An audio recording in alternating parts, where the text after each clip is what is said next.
శ్రీమాత్రే నమ. జయ గురు దత్తాత్రేయ నమ.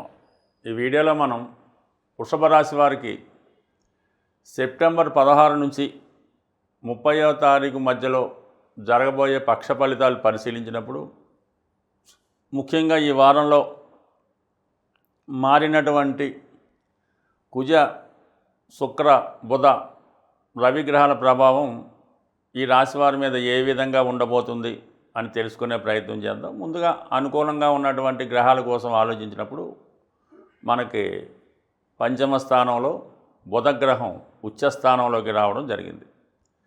అటు ధనాధిపతిగా ఉచ్చస్థానంలోకి రావడం వల్ల మీ కుటుంబంలో ఒకరికి ఏదో ఒక విధమైన అభివృద్ధి రావడం జరుగుతుంటుంది. అంటే వాళ్ళకి ఏదైనా ఉద్యోగం రావడం కానీ, మంచి కాలేజీలో సీట్ రావడం కానీ, అంటే విద్యా సంబంధించిన విషయాలు కానీ, ఆర్థిక సంబంధించిన విషయాలు కానీ, మీ యొక్క సంతానానికి కానీ, మీ కుటుంబంలో ఒకరికి కానీ కంపల్సరీగా అభివృద్ధి లాంటిది వచ్చే అవకాశం ఉంది. మీకు కూడా కొత్త ఉద్యోగ అవకాశాలు కానీ, కొత్తగా ఏదైనా వ్యాపారం చేసుకోవడానికి అనుకూలమైనటువంటి అవకాశాలు రావడం, అలాగే చాలా కాలంగా మీరు ఆలోచిస్తూ ఉంటారు ఏదో విషయం ఇది చేద్దామని, ఈ ప్రయత్నం చేద్దామని, కథ రాద్దామని, ఓ సినిమా తీద్దామని, అవన్నీ కూడా ఇప్పుడు అమలు చేయడానికి సరైనటువంటి సమయం స్టార్ట్ అయింది. అంటే చాలా షార్ప్గా మీ బ్రెయిన్ పనిచేస్తుంటుంది, నిర్ణయాలు చురుగ్గా చేసుకుంటారు, జ్ఞాపక శక్తి పెరుగుతుంది, ఏదన్నా పని అనుకున్నదే తడువుగా పూర్తి చేయడం జరుగుతూ ఉంటుంది. సో దానికి అనుగుణంగా చతుర్థాధిపతి రవి కూడా పంచమ స్థానంలో ప్రవేశించి ఏర్పడినటువంటి బుధాదిత్య యోగం. అయితే మీకు కేంద్ర కోణాధిపతుల కలయిక వల్ల ఒక లక్ష్మీనారాయణ యోగం ఏర్పడడం వల్ల ఆర్థిక పరంగా ఈ యోగం చాలా అనుకూలిస్తూ ఉంటుంది. మీరు ఈ సమయంలో అటు విద్యార్థులు కానీ, అలాగే వ్యాపారస్తులు కానీ, కొత్తగా వ్యాపారాన్ని స్టార్ట్ చేసుకోవడానికి కానీ, లేదంటే ఏదైనా ప్రభుత్వ పదవి కొరకు మీరేమైనా ప్రయత్నం చేస్తున్నాం, లేదంటే గవర్నమెంట్ సర్వీస్లో ప్రవేశించడానికి ఏదైనా ప్రయత్నాలు చేస్తున్నాం, లేదంటే కొత్తగా ఒక నిర్ణయం తీసుకున్నాం, ఈ గ్రహస్థితి మీకు రాబోయే రోజుల్లో ప్రభుత్వ రంగ సంస్థల్లో ప్రవేశించడానికి చాలా అనుకూలంగా ఉండడం జరుగుతుంటుంది. మరి ఈ సమయంలో మీరు ఏదైనా ఒక కాంపిటేటివ్ ఎగ్జామ్ రాసినా, ఫిజికల్గా అయినా టెస్టులకు అపీర్ అవ్వాల్సి ఉన్నా చాలా వరకు సక్సెస్ అన్నది మీకు ఈ సమయంలో రావడం జరుగుతూ ఉంటుంది. అంటే ఓవరాల్గా ఎక్కువగా ఈ వృషభ రాశి శుక్రుడు అధిపతి అవ్వడం వలన ఎక్కువగా cinema, entertainment, TV, media, finance రంగాల్లో ఎక్కువ మంది ఉండడం జరుగుతుంటుంది. ఎవరైతే ఈ ఎంటర్టైన్మెంట్ రంగంలో ఉన్నారో వారికి ఈ శుక్రుడు ఈ వారం అందే చతుర్థ స్థానంలోకి మారడం వల్ల, అక్కడ ఉన్నటువంటి కేతువుతో కలియడం వల్ల సాధారణంగా మీకు ఈ చలనచిత్ర పరిశ్రమలో ఉన్న వాళ్ళకి కొత్త కొత్త అవకాశాలు రావడం జరుగుతూ ఉంటుంది. వాళ్ళలో ఉన్నటువంటి టాలెంట్కి మంచి గుర్తింపు రావడం జరుగుతూ ఉంటుంది. అంటే అది సినిమా రంగం కానీ, టీవీ కానీ, యూట్యూబ్ కానీ, ఇందులో ఉన్న మీరు గతంలో కన్నా చాలా డిఫరెంట్గా యాక్ట్ చేయడం కానీ అటువంటి అవకాశాలు రావడం జరుగుతూ ఉంటుంది. మీరు నటీనటులైనా, టెక్నీషియన్స్ అయినా, డైరెక్టర్ హోదాలో ఉన్న కంపల్సరీగా ఒక గుర్తింపు రావడం జరుగుతుంటుంది. ఒకేసారి వెలుగులోకి రావడం వల్ల మీలో ఉన్నటువంటి ఆకర్షణతో పాటు ఆర్థిక పరంగా చాలా ఇంప్రూవ్మెంటు ఈ సమయంలో రావడం జరుగుతుంటుంది. అయితే ఆర్థిక పరంగా చూసుకున్నప్పుడు ఈ సమయంలో ఎక్కువ వాహనాలు కొనడం కానీ, ఖరీదైనటువంటి వస్త్రాలు, ఆభరణాలు ఇలాంటివి ఏమైనా కొనడం కానీ, ఇంట్లోకి గృహోపకరణాలు లాంటివి, ఈ ఎంటర్టైన్మెంట్ టీవీలో, ఎలక్ట్రానిక్ వస్తువులు ఇటువంటివి పాతవి ఎప్పుడు మానేసి కొత్తవి మార్చడానికి కూడా ఈ గ్రహస్థితి మీకు సహకరించడం జరుగుతుంది. దానికి అనుగుణంగానే మీకు ధనస్థానంలో గురుగ్రహ సంచారం వల్ల అటు అష్టమాధిపతిగా, లాభస్థానాధిపతిగా ఒక విధంగా ఆకస్మిక ధనలాభం, అలాగే మీ ప్రయత్నం వల్ల, అలాగే ఏదన్నా ఒక ప్రైజ్ మనీ లాగో, ఒక బోనస్ లాగో, ఒక సిట్టు ద్వారా కూడా ధనం రావడం జరుగుతుంది. దాని విధంగానే మీరు ఖర్చు పెట్టడం కూడా ఎక్కువగా ఉండడం జరుగుతుంది. ఇవన్నీ బాగున్నప్పుడు కూడా 6వ స్థానంలోకి వచ్చినటువంటి కుజుడు, ఇది ఏదైనా ఒక కాంపిటేటివ్ ఎగ్జామ్ రాస్తున్న వారికి కానీ, క్రీడా రంగంలో ఉన్న వాళ్ళకి కానీ, ఏదైనా పోలీస్ స్టేషన్లో సమస్యలు కానీ, కోర్టు సమస్యలు కానీ, భూమికి సంబంధించిన లావాదేవీలు ఉంటే అవి చాలా వరకు సాల్వ్ అవ్వడం జరుగుతూ ఉంటుంది. అయితే ఆరోగ్యపరంగా మీరు ఏదైనా ఒక దీర్ఘకాలిక అనారోగ్యంతో ఇబ్బంది పడుతుంటే ఈ సమయంలో ఏదైనా ఒక సర్జరీ లాంటిది జరిగే అవకాశం ఉంది. లేదంటే మీరు ఏదైనా మంచి ఆరోగ్యం కోసం ఏదైనా ఆశ్రమంలో కానీ, ఏదైనా వైద్యశాలలో కానీ ప్రవేశించి మీరు మీ ఆరోగ్యాన్ని మెరుగుపరిచే విధంగా కొన్ని చర్యలు తీసుకోవడం, కొన్ని వ్యాయామం లాంటిది కానీ, యోగా, మెడిటేషను ఇలాంటి విషయాల్లో శ్రద్ధ తీసుకొని మీ ఆరోగ్యాన్ని బాగు చేసుకునే ప్రయత్నం చేస్తారు. అలాగే ఈ సమయంలో కొద్దిగా దగ్గర బంధువులతో కానీ, భార్య లేదంటే భర్తతో కానీ, భార్యాభర్తల మధ్య కానీ ఒక విధమైన విభేదాలు కూడా రావాల్సి ఉంటుంది. అలాగే మీరు ఈ సమయంలో దీర్ఘకాలికంగా ఉన్నటువంటి అప్పులు ఏవైనా ఉంటే అవి తీర్చివేస్తారు. చాలా రుణాలు తీర్చుకోవడం అంటే కేవలం ఎవరికైనా ఇవ్వాల్సిన ధనమే కాకుండా మీ మీద ఉన్నటువంటి కొన్ని బాధ్యతలు, ఏదో పిల్లల పెళ్ళిళ్ళో చెల్లెళ్ళ పెళ్ళిళ్ళో వాళ్ళకైనా ఇవ్వాల్సి ఉండడం, ఇలాంటి బాధ్యతలు, ఎస్పెషల్లీ పేరెంట్స్ని కూడా చూడవలసినటువంటి బాధ్యత, ఇవన్నీ ఈ సమయంలో ఎక్కువగా మీ యొక్క బాధ్యతల్ని చాలా వరకు నెరవేర్చడం జరుగుతూ ఉంటుంది.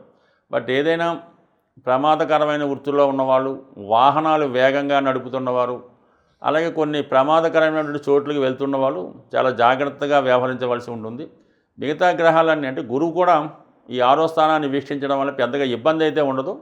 ముందు జాగ్రత్త చర్యగా చెప్పడం జరుగుతూ ఉంటుంది.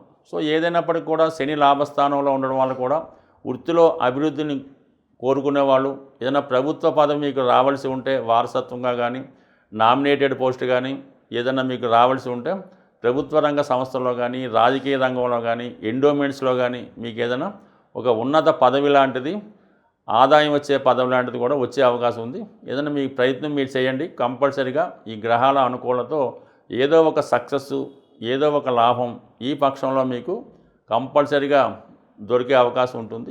ఏదైనా జ్యోతిష శాస్త్ర ప్రకారం ముఖ్యమైనటువంటి ఉద్యోగం, పెళ్ళి, సంతానం ఇటువంటివి మనకి ఆలస్యం అవుతున్నప్పుడు కంపల్సరిగా దానికి సంబంధించినటువంటి గ్రహాలకి పరిహారం చేసుకోవాల్సి ఉంటుంది. ఇప్పుడు ముఖ్యంగా వివాహం, సంతానం ఈ రెండిటికి పరిష్కారం చేసుకోవాలనుకున్నప్పుడు సులభంగా మీ యొక్క జన్మజాతకంలో 5వ స్థానాధిపతిని తెలుసుకోవాల్సి ఉంటుంది. ఈ 5వ స్థానాధిపతి అంటేనే మన పూర్వపుణ్యాన్ని ఈ జన్మలో అనుభవించడానికి చేస్తూ ఉంటాడు అన్నమాట. మనకి అసలు పుట్టినప్పుడు జన్మజాతకంలో ఈ పంచమ స్థానం, పంచమాధిపతి బలహీనంగా ఉన్నప్పుడు మనకి పెద్దగా పూర్వపుణ్యం లేదని, దాన్ని బట్టి ఈ జన్మలో ఏదైనా పుణ్య కార్యక్రమాలు చేసి పుణ్యం సంపాదించుకుంటే తప్ప అదృష్టవశాత్తు పెద్దగా ఏమీ కలిసి వచ్చేది ఉండదు. కాబట్టి కంపల్సరిగా ప్రధానంగా మరి ఈ సంతాన విషయంలో అంటే పెళ్ళి కంపల్సరీ, ఇది ధర్మ కార్యక్రమం కాబట్టి అసలు వివాహం అన్నదే సంతానం కొరకు, సత్సంతానం. కానీ మన పెద్దల్ని పుణ్యలోకాలకు పంపించడానికి ఈ వివాహం అనే సంకల్పాన్ని పెట్టడం జరిగింది. ఈ వివాహం జరగకపోయినా, వివాహం అయి పిల్లలు కలగకపోయినా మరి మీ జాతకంలో పూర్వపుణ్య స్థానాధిపతి తీసుకొని ఆ పూర్వపుణ్య స్థానాధిపతి ఏ పాపగ్రహంతో కలిసి ఉన్నాడా, లేదంటే ఏదన్నా ఇంకొక శుభగ్రహంతో కలిసి ఉన్నాడా అన్నది తెలుసుకొని ఆ కలిసి ఉన్నటువంటి పాపగ్రహానికి మనం కంపల్సరిగా పరిహారం చేసుకుంటూ మన పూర్వపుణ్య స్థానానికి సంబంధించినటువంటి గ్రహానికి కూడా పరిహారం చేసుకోవాల్సి ఉంటుంది. అంటే పూర్వపుణ్య స్థానాధిపతి, పంచమాధిపతి బలం చెందాలంటే దానం రూపంలో దాన్ని ఇంప్రూవ్ చేసుకోవాల్సి ఉంటుంది. అంటే అది భూదానమా, గోదానమా, సువర్ణదానమా, ఏదన్నా సరే మీ యొక్క స్థాయిని బట్టి పంచమాధిపతికి దానం రూపంలో బలం చేసుకుంటే పూర్వపుణ్యం జనరేట్ అవుతుంది.